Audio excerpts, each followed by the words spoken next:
Hi, good morning.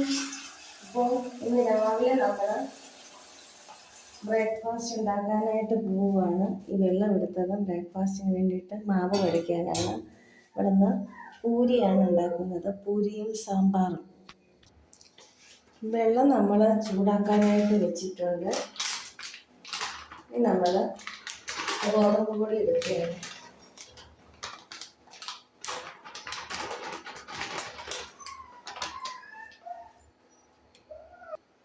ഗോതമ്പ് പൊടിയിലേക്ക് ഉപ്പ് ചേർത്ത് കൊടുത്തിട്ടുണ്ട്.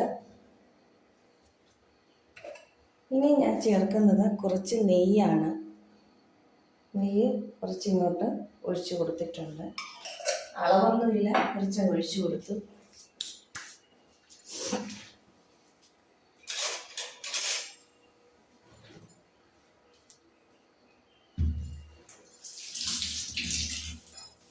നല്ലതായിട്ടൊന്ന് ഇളക്കി. നിങ്ങൾ ഓർക്കും ഈ പൂരിയും സാമ്പാറും ഒക്കെ എന്ത് കോമ്പിനേഷനാണ്, പക്ഷേ സൂപ്പറാണ് കേട്ടോ. പൂരി സാമ്പാർ, ചപ്പാത്തി സാമ്പാറൊക്കെ ഇന്നുണ്ടാക്കി കഴിച്ചു നോക്കണം, അടിപൊളി കോമ്പിനേഷനാണ്. നമ്മുടെ വെള്ളം ചൂടായിട്ടുണ്ട്. തിളയ്ക്കണമെന്നൊന്നുമില്ല, തിളച്ചാലും കുഴപ്പമില്ല. നമുക്ക് കുറേശ്ശെ ഇതിലേക്ക് ഒഴിച്ചു കൊടുക്കാം.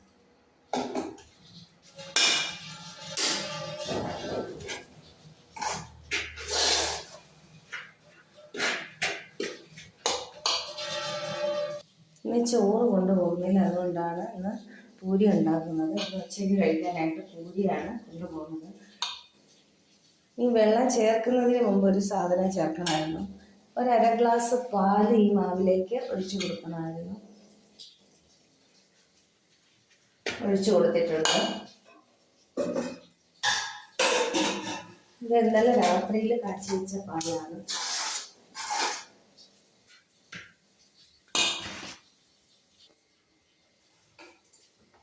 ഞാൻ സ്പൂൺ അങ്ങ് മാറ്റി വെച്ചു. സ്പൂൺ കൊണ്ട് വഴറ്റുമ്പോൾ ഒരു സുഖമില്ല. ചെറിയ ചൂടൊക്കെ ഉണ്ട്, എന്നാലും കുഴപ്പമില്ല. നല്ല സോഫ്റ്റ് പൂരി ഉണ്ടാക്കുന്ന ഒരു വീഡിയോ മുമ്പ് ഞാൻ ചെയ്തിട്ടുണ്ടായിരുന്നു. എല്ലാവരും ഒന്ന് കണ്ടു നോക്കണം.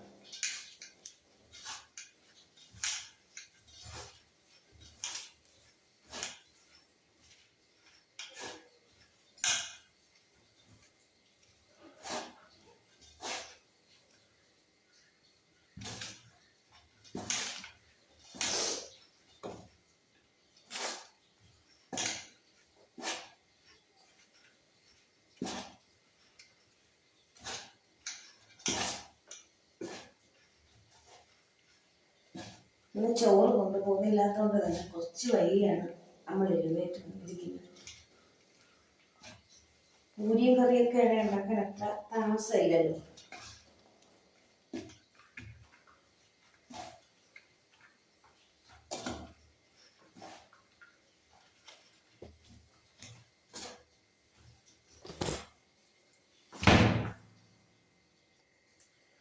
നമ്മൾ ചപ്പാത്തിയുടെ മാവൊക്കെ കുഴച്ചെടുത്തിട്ടുണ്ട്. ചപ്പാത്തിക്ക് നല്ല കരുകരിപ്പ് കിട്ടുന്നതിന് വേണ്ടിയിട്ട് പഞ്ചസാര ചേർക്കണം. നല്ല കരുകരിപ്പ് കിട്ടും. ഞാനിപ്പോൾ ചേർത്തിട്ടില്ല. പഞ്ചസാര ചേർക്കുന്നത് നല്ലതാണ്.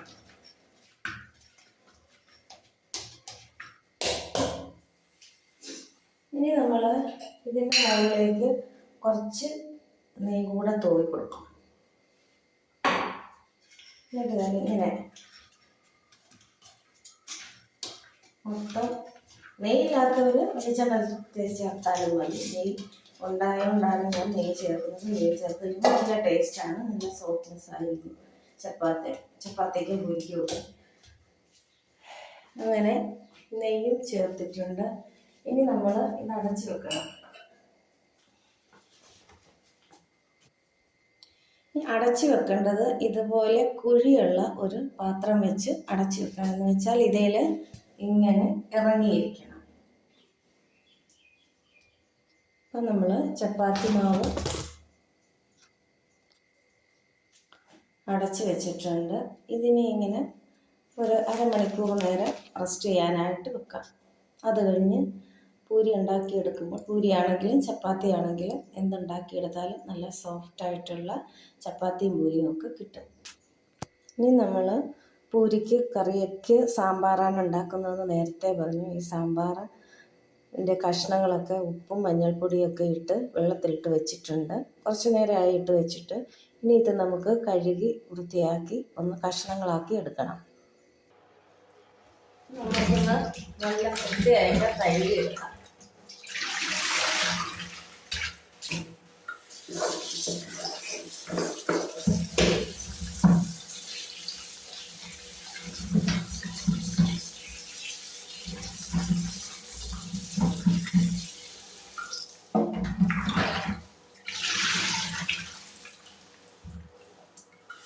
രണ്ട് മൂന്ന് പ്രാവശ്യം വെള്ളം ഒഴിച്ച് നല്ല വൃത്തിയായിട്ട് കഴുകിയെടുക്കണം.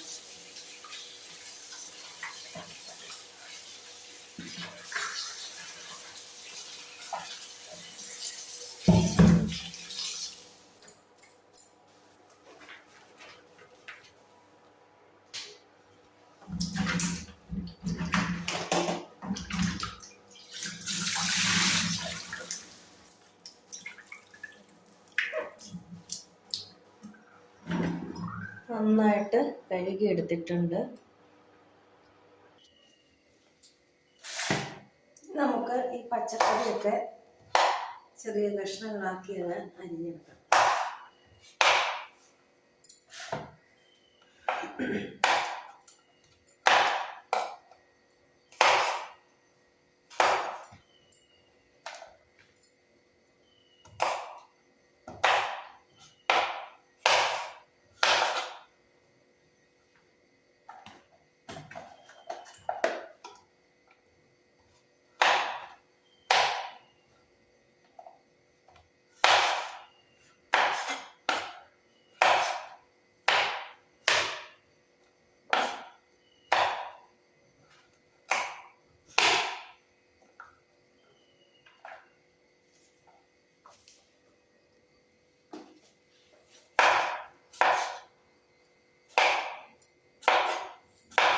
ഇവിടെ എല്ലാവർക്കും ജലദോഷം കയറി പിടിച്ചു കേട്ടോ. അതുകൊണ്ടാണ് ഇന്ന് ചോറ് കൊണ്ടുപോകാനൊന്നും മൂടില്ലാത്തത്. ചോറ് കൊണ്ടുപോകുന്നില്ല. പൂരിയും സാമ്പാറും കൊണ്ടുപോകാമെന്ന് വെച്ചു.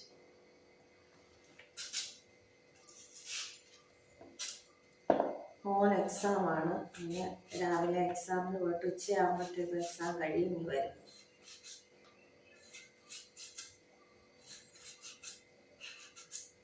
അവനാണ് ആദ്യം പനി കൊണ്ടുവന്നത്. അവൻ്റെ പനി ആയി കഴിഞ്ഞപ്പോഴത്തേക്കും പിന്നെ ബാക്കി ഓരോരുത്തർക്കായിട്ട് പിന്നാലെ പനി വരാൻ തുടങ്ങി.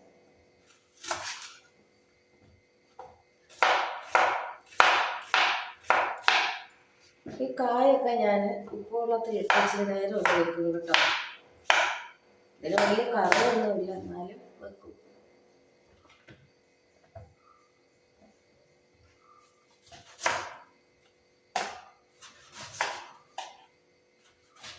കായയുടെ കൂട്ടത്തിൽ ഇതും അങ്ങനെ അങ്ങ് വെക്കും. ഇത് ഞാൻ മുമ്പൊന്നും വെക്കില്ലായിരുന്നു. ഞാനൊരു വീഡിയോയിൽ കണ്ടതാണ് ഇത് കറ പോകാനായിട്ട് വെള്ളത്തിലിട്ട് വെക്കണമെന്ന്. സംഭവം സത്യമാണ്. ഇതിന് നല്ല കറയുണ്ട്. വെള്ളത്തിലിട്ട് വെച്ച് കഴിയുമ്പോഴേ നമുക്കത് മനസ്സിലാവത്തുള്ളൂ.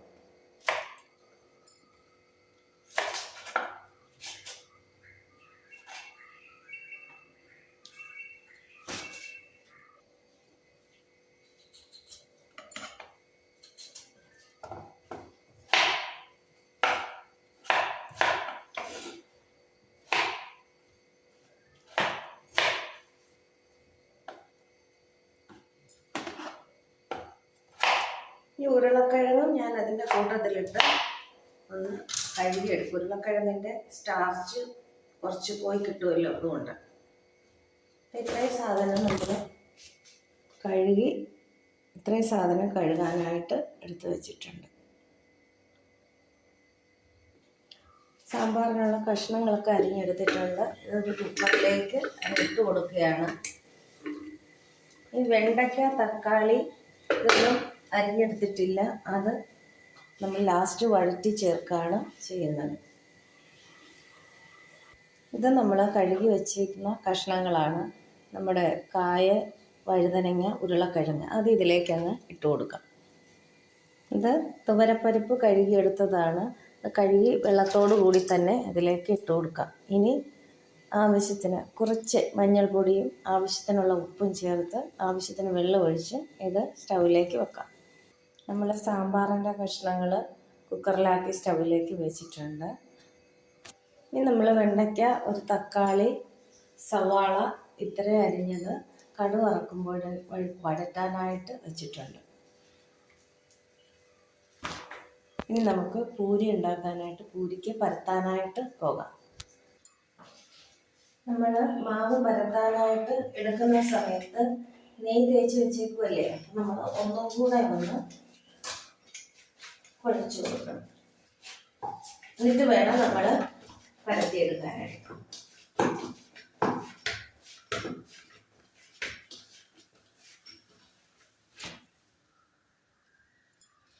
ഇനി നമുക്ക് ചെറിയ ഉരുളകളാക്കി എടുക്കാം.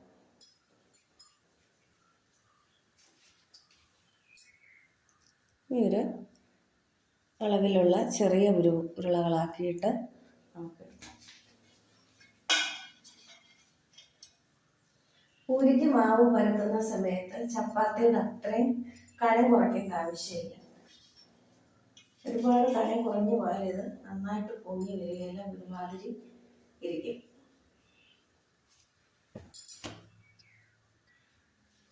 ഇനി നമുക്ക് ഗോതമ്പ് പൊടിയിൽ മുക്കിയിട്ട് നമുക്ക് ഉരുളകൾ പരത്താം.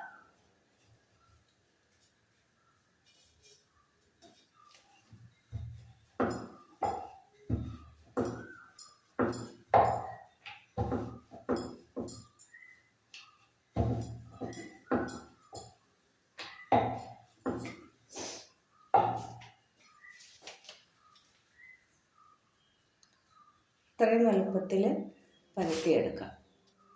നമ്മൾ പൂരിയെല്ലാം പരത്തിയെടുത്തിട്ടുണ്ട്.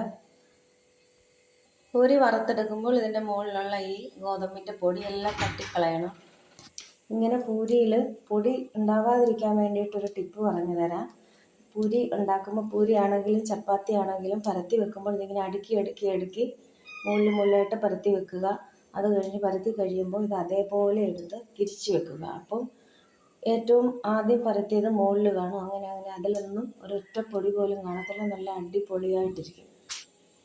സാമ്പാറൊക്കെ വിസിലടിച്ച് നമ്മൾ ഓഫ് ചെയ്ത് വെച്ചിട്ടുണ്ട്. ഇനി പൂരി ഉണ്ടാക്കാനായിട്ട് പോവുകയാണ്.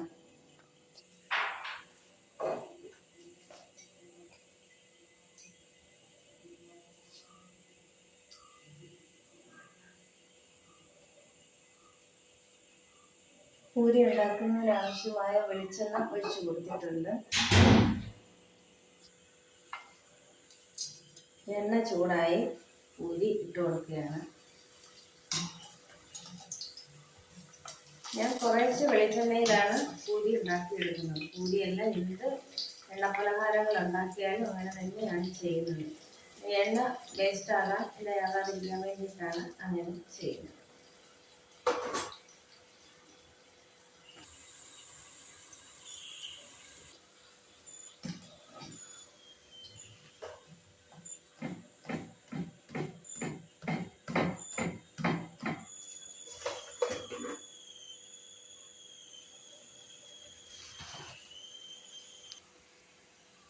പൂരി അവിടെ നിന്ന് ആവുന്ന സമയം കൊണ്ട് നമുക്ക് സാമ്പാറിന് ഉള്ളി തക്കാളിയൊക്കെ വഴറ്റിയെടുക്കാം.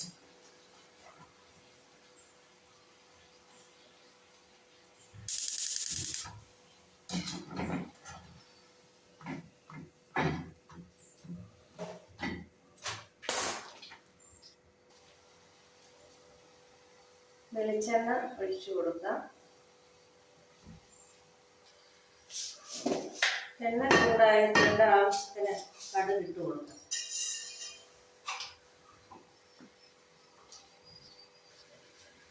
കടുക് പൊട്ടിക്കഴിയുമ്പോൾ അതിലേക്ക് 1/4 ടീസ്പൂൺ ഉലുവ ഇട്ട് കൊടുക്കാം.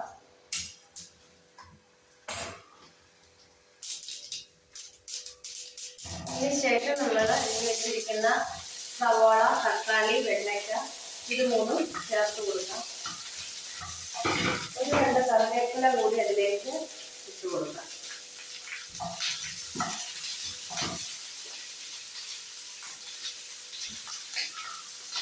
വഴന്നു വരാൻ ആവശ്യമുള്ള ഉപ്പ് കൂടി ചേർത്ത് കൊടുക്കാം. നമ്മൾ സാമ്പാറിൻ്റെ കഷ്ണത്തിൽ ഉപ്പ് ആവശ്യത്തിന് കുറച്ച് ഉപ്പ് മാത്രമേ ഇട്ട് കൊടുക്കാവൂ.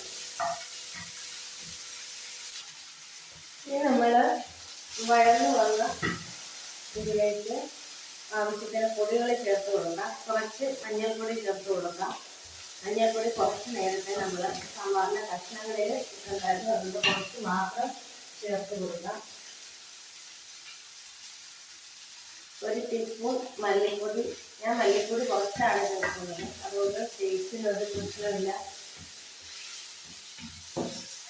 മല്ലിപ്പൊടിയുടെ കുത്തക ഇവിടെ ആർക്കും അത്ര ഇഷ്ടമില്ല, അതുകൊണ്ട് 1 ടീസ്പൂൺ മല്ലിപ്പൊടി മാത്രമേ ചേർത്ത് കൊടുക്കുന്നുള്ളൂ.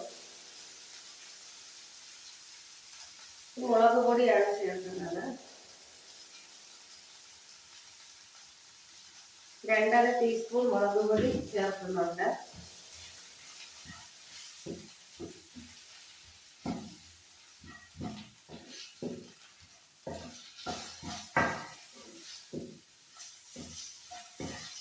ഇതിലേക്ക് കായപ്പൊടി,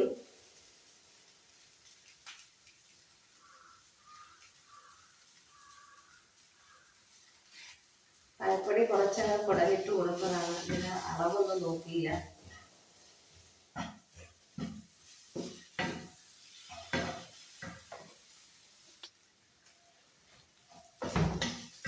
ഇതിൻ്റെ പച്ചമണമൊക്കെ നന്നായിട്ട് മാറി വന്നിട്ടുണ്ട്. ഇനി നമ്മൾ കുക്കർ സ്റ്റൗവിലേക്ക് വെച്ചിട്ട് ഇതിലേക്ക് ഇട്ട് കൊടുക്കുകയാണ്.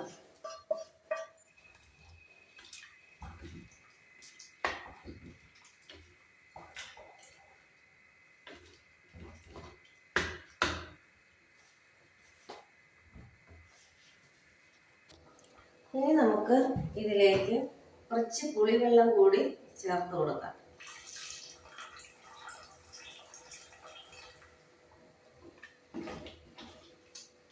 സാമ്പാറിൻ്റെ കഷ്ണങ്ങളൊക്കെ എല്ലാം നന്നായിട്ട് തിളച്ച് വന്നിട്ടുണ്ട്.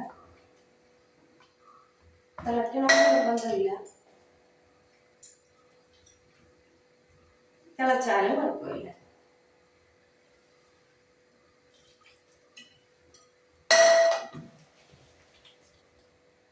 നമ്മുടെ സാമ്പാറൊക്കെ നന്നായിട്ട് തിളച്ചിട്ടുണ്ട്. അപ്പോൾ ഇനി നമുക്ക് സ്റ്റൗവിൽ ഇതങ്ങ് മാറ്റി വെക്കാം.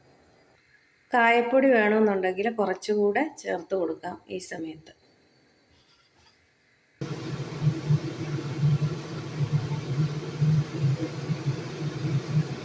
അപ്പോൾ നമ്മുടെ ഇന്നത്തെ ബ്രേക്ക്ഫാസ്റ്റ് ഇവിടെ റെഡിയായി കഴിഞ്ഞു. പൂരിയും സാമ്പാറും ഈ രീതിയിൽ എല്ലാവരും ഒന്നുണ്ടാക്കി നോക്കണം.